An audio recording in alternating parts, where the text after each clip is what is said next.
Buenas noches, bienvenidos a Signo Pesos, la economía al alcance de su pantalla. Estos son los temas claves de hoy. Los fondos de inversión en Colombia siguen creciendo. Estas formas de ahorro permiten a las personas invertir en el mercado de capitales. Esperen más adelante la explicación de cómo funcionan y qué tan rentables son. Se conoció el último reporte de actualidad financiera. Analizaremos con Víctor Grosso las ganancias de los bancos que operan en el país y el estado de los créditos que han sido otorgados por estas entidades. El Congreso del Consejo Empresarial Alianza por Iberoamérica llega a Colombia. Representantes de las empresas más grandes de América Latina y España se reunirán en Cartagena para fortalecer relaciones, analizar el clima de inversiones y negocios en nuestro país. Hablamos sobre este encuentro con la presidenta del CEAPI, Nuria Vilanova.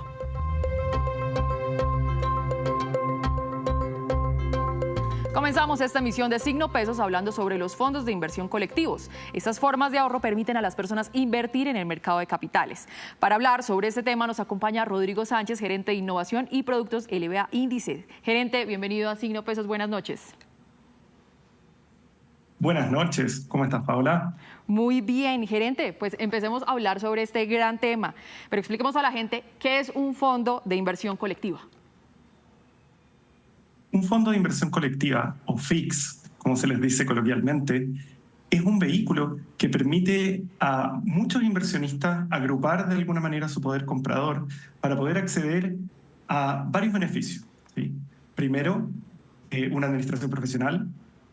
Segundo, la capacidad quizás de exponerse o invertir en estrategias más complejas. Y también acceso a algunos tipos de activos que normalmente no tendría.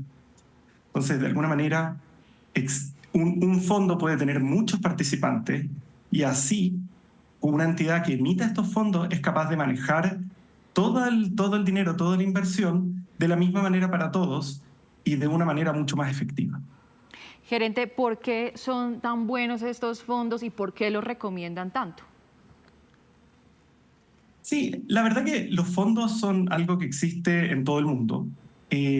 Son normalmente, como te digo, logran, si yo invierto en algo, solo en un instrumento, me estoy exponiendo mucho a un solo emisor, a un solo factor de riesgo, a un solo tipo de activo.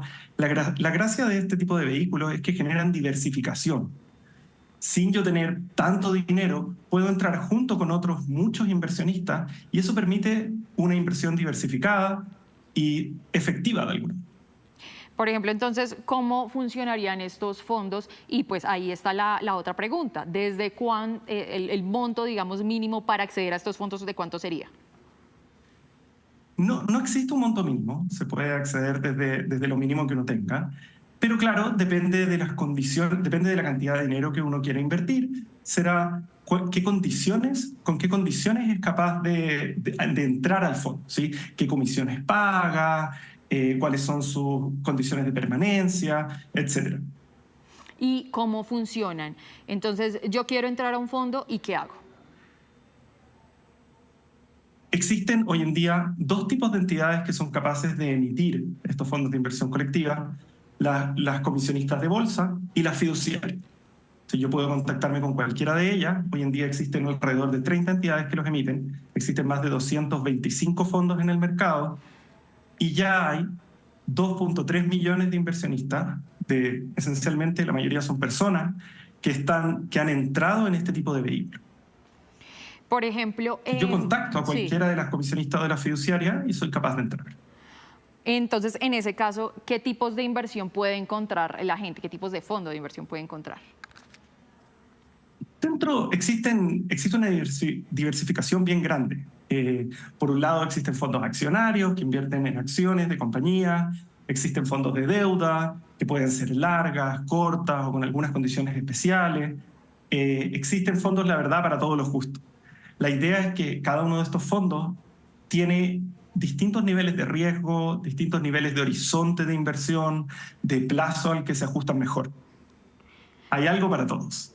La persona, por ejemplo, que me recibe para hacer esta inversión en el fondo, ¿me explica cuáles son esos fondos? ¿Me los recomienda o yo los escojo? En la mayoría de los casos, esto se hace a través de un asesor de un asesor de inversiones que pertenece a la casa, a la firma que emite los fondos, que claro, tiene en el fondo el trabajo de explicarte los riesgos, explicarte los plazos, los horizontes, las principales exposiciones del fondo, en qué va a invertir, cuál es su estrategia. Y ahí, dependiendo de cuáles sean tus objetivos, cuáles sean tu cantidad a invertir, o incluso tu horizonte, tu plazo, dependerá de lo que él te recomienda. Podría ser incluso más de un fondo, ¿sí? De repente se generan carteras. Es decir, nos dice usted que no hay un monto mínimo. Entonces, si yo tengo, por ejemplo, 1 millón de pesos para invertirlo, puedo hacerlo con esa cantidad. Sí, no, siempre va a haber un fondo que quizá no va a tener acceso a todos los fondos que existen, pero siempre van a haber posibilidades para quienes llegan con todos los distintos montos a invertir. Sabemos que este tipo de fondos pues, van cambiando todo el tiempo, pero en este momento, ¿cuáles son los más rentables ahora? Hoy en día los que más han crecido, los que les ha ido mejor últimamente, han sido los fondos de renta fija larga, precisamente por el comportamiento que han tenido las tasas de interés. Pero esa coyuntura cambia. En el fondo, lo que nosotros queremos divulgar es que los FIX son una excelente alternativa, elija cuál uno elija, ¿sí? Por épocas van a ser mejores los accionarios, por épocas van a estar mejores los de deuda o cualquier otro. Y, por ejemplo, a Colombia, ¿cómo le ha ido con estos fondos? Tenemos cifras de cuántos colombianos están en estos fondos, cuántas empresas o fondos podemos encontrar en el país. Sí, esta es una industria que ha crecido mucho. Hoy en día existen alrededor de 2.3 millones de partícipes, de inversionistas en esta industria, que invierten en 225 fondos de inversión colectiva distintos. Esto, de alguna manera, llega a una cantidad bajo administración cercana a los 117 billones de pesos, ¿sí? Digamos millones de millones. Perfecto. Rodrigo, hay un tema que debemos tocar. Cuéntenos sobre esos premios Prixtar. ¿De qué se tratan? Sí, nosotros, de la mano con la industria, trabajando con los gremios y con las entidades, todos los años, esta ya es nuestra tercera edición, premiamos a los mejores fondos en términos de rentabilidad y riesgo del año, ¿sí? ¿Para qué? Con el objetivo de llevarle la mejor información lo más clara y transparente posible al inversionista final. Entonces, nosotros premiamos por categoría. Por ejemplo, los accionarios competirán con los accionarios, los de deuda competirán con los de deuda, y etcétera. Siempre peras con peras, manzanas con manzanas. Y nosotros premiamos todos los años a los que fueron la mejor alternativa para el inversionista. Pues, gerente... Sí. Continúe. No, y pueden revisar el medallero y los ganadores en Prixtar.com. Perfecto, esa es la información que necesitábamos, gerente. Pues le damos muchas gracias por ampliar esta información y por estar aquí en Signo Pesos. No, gracias a ti. Buenas noches. Bien. Gracias. Y hacemos una breve pausa, pero cuando regresemos espere datos sobre las aerolíneas más activas del mundo. Ya nos vemos. Gracias por continuar en Signo Pesos, y a esta hora saludo a mi compañero Víctor Grosso, quien nos trae noticias sobre el balance de los bancos en el 2023 y que reportaron un fuerte desplome. Víctor, buenas noches, y ¿cómo van esas ganancias para los bancos? Paola, buenas noches a los televidentes. Bueno, la desaceleración económica también les está pasando factura a las entidades del sector bancario, que es un sector que suele resistir mucho a los ciclos económicos, pero el año pasado se deterioraron muchas de estas cifras. Este es el balance oficial de la Superintendencia Financiera de Colombia, que tiene las utilidades, que tiene el comportamiento de la cartera crediticia, la mora, los deudores, etcétera, etcétera. Vamos a simplificar algunas cifras. Y es que, Paola, la desaceleración de la economía, las altas tasas de interés, la caída en los préstamos, pues todo eso influyó para que las utilidades, las ganancias de los bancos que operan en Colombia se desplomaran alrededor de un 43%, cayeron desde los 14,22 billones de pesos, esas fueron las ganancias en el 2022, a 8,13 billones de pesos, esas fueron las utilidades en el 2023. Víctor, ¿y cómo van los créditos entregados por los bancos? Una de las razones para que cayeran estas utilidades es también una disminución en eso que se llama la cartera crediticia, los préstamos que nos hacen los bancos a las personas naturales y también a las empresas. Concentrémonos en los recuadritos que tenemos señalados en rojo. Esa es la cartera crediticia en la parte de arriba y muestra un saldo en diciembre del año pasado de 683,85 billones de pesos. Esa es la plata que debemos todas las personas y las empresas a los bancos. Y esta cartera crediticia tuvo una caída real de 6,60% en el 2023. Esta es una de las mayores caídas que hemos visto en los últimos años, inclusive desde finales de la crisis financiera, por allá cuando se estaban terminando los años 90. Ahora, hay otro tema y es que conforme, devuélvanme por favor un poquitico la gráfica anterior, conforme caía la cartera crediticia, también aumentaba la morosidad. Es la famosa cartera vencida que cerró con un saldo de 34,27 billones de pesos. Tenemos deudas en mora por cerca de 35 billones de pesos y esa morosidad se incrementó el año pasado cerca de un 27%, sobre todo incrementos muy fuertes en créditos de consumo, tarjetas de crédito y demás, y en microcréditos. Y voy a cerrar ahora sí con esta última gráfica, si me la comparten, con un tema que se llama el índice de calidad de la cartera crediticia, y es esa cartera vencida, ¿qué tanto representa dentro de todas las deudas de los colombianos y de las empresas? Y ese indicador de calidad de cartera está en el 5,01%. Esto quiere decir que la mayoría de los créditos, el 95% de los créditos están al día y que solo el 5,01% del monto de los créditos están en mora. No es una cifra preocupante, no estamos al borde de una crisis financiera, pero sí hay un deterioro en esta cartera crediticia porque subimos del 3,7 al 5,01% en un año. Pues Víctor, muchas gracias por esta información y nos vemos mañana con más noticias. Una feliz noche.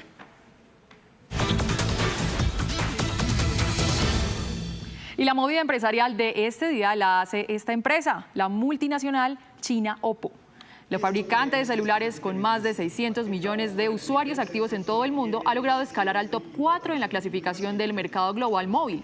Con presencia en más de 60 países, brinda empleo a más de 40.000 colaboradores. Su más reciente innovación es el modelo Reno 11 con tecnología 5G que llega a Colombia, un mercado que sobresale en las prioridades comerciales de la marca y en el que se ha posicionado como uno de los líderes del mercado.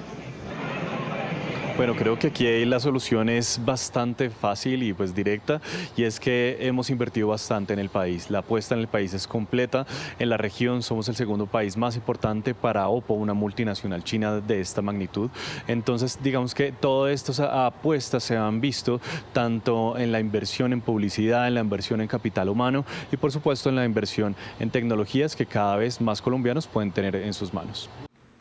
Y representantes de las empresas más grandes de América Latina y España se reunirán en Cartagena para fortalecer relaciones, analizar el clima de inversiones y negocios en nuestro país. Hablamos sobre este encuentro con la presidenta del Consejo Empresarial Alianza por Iberoamérica, Nuria Vilanova. Los líderes empresariales más importantes de Iberoamérica tendrán una cumbre en Cartagena para mostrar todo el potencial que tiene Colombia y la región, para desarrollar nuevas inversiones, generar más oportunidades y facilitar su expansión. La cita será del 17 al 19 de junio. Vendrán las principales compañías de España y del resto de países, pero también a los empresarios latinoamericanos de Estados Unidos, que son muchos y muy relevantes, ya representan una parte muy importante del Producto Interior Bruto y pueden ser grandes aliados de Colombia. La presidenta del Consejo Empresarial Alianza por Iberoamérica, CEAPI, resaltó a Colombia como un territorio de oportunidades e inversión. Está en el momento adecuado, en el punto adecuado. Tiene gente joven, tiene agua, tiene tierras cultivables, tiene recursos naturales, tiene materias primas, tiene grandes empresarios, capacidad de producir para todo el mundo. En el Congreso de CEAPI se prevé concretar nuevas inversiones en Colombia y en la región. El mundo está mirando a Colombia, está mirando a América Latina y hay inversores nuevos. Por ejemplo, la India tiene mucho interés en invertir en América Latina y nos acompañarán algunas de las principales familias indias y también del Middle East, países como Emiratos, Arabia Saudí, Qatar, están invitados porque ellos van a ser los nuevos socios de los empresarios colombianos e iberoamericanos para invertir y desarrollar emprendimientos en la región. Durante el Congreso, más de 450 empresarios de España, Argentina, Uruguay, Chile, entre otros, darán a conocer las diversas oportunidades que hay para el sector empresarial, en una agenda que incluye negocios, encuentros de jóvenes empresarios y mujeres directivas. Y antes de despedirnos, los dejo con este dato. Estas son las aerolíneas con mayor actividad de vuelos en el día. En el primer lugar está American Airlines con 5.648 vuelos diarios. Le sigue Delta Airlines con 4.288 vuelos diarios. Y en tercer lugar está United Airlines con 4.042 vuelos diarios. Y así terminamos por hoy. Los esperamos mañana con una nueva emisión y toda la información económica que usted necesita saber. Esto es Signo Pesos, la economía al alcance de su pantalla. Buenas noches.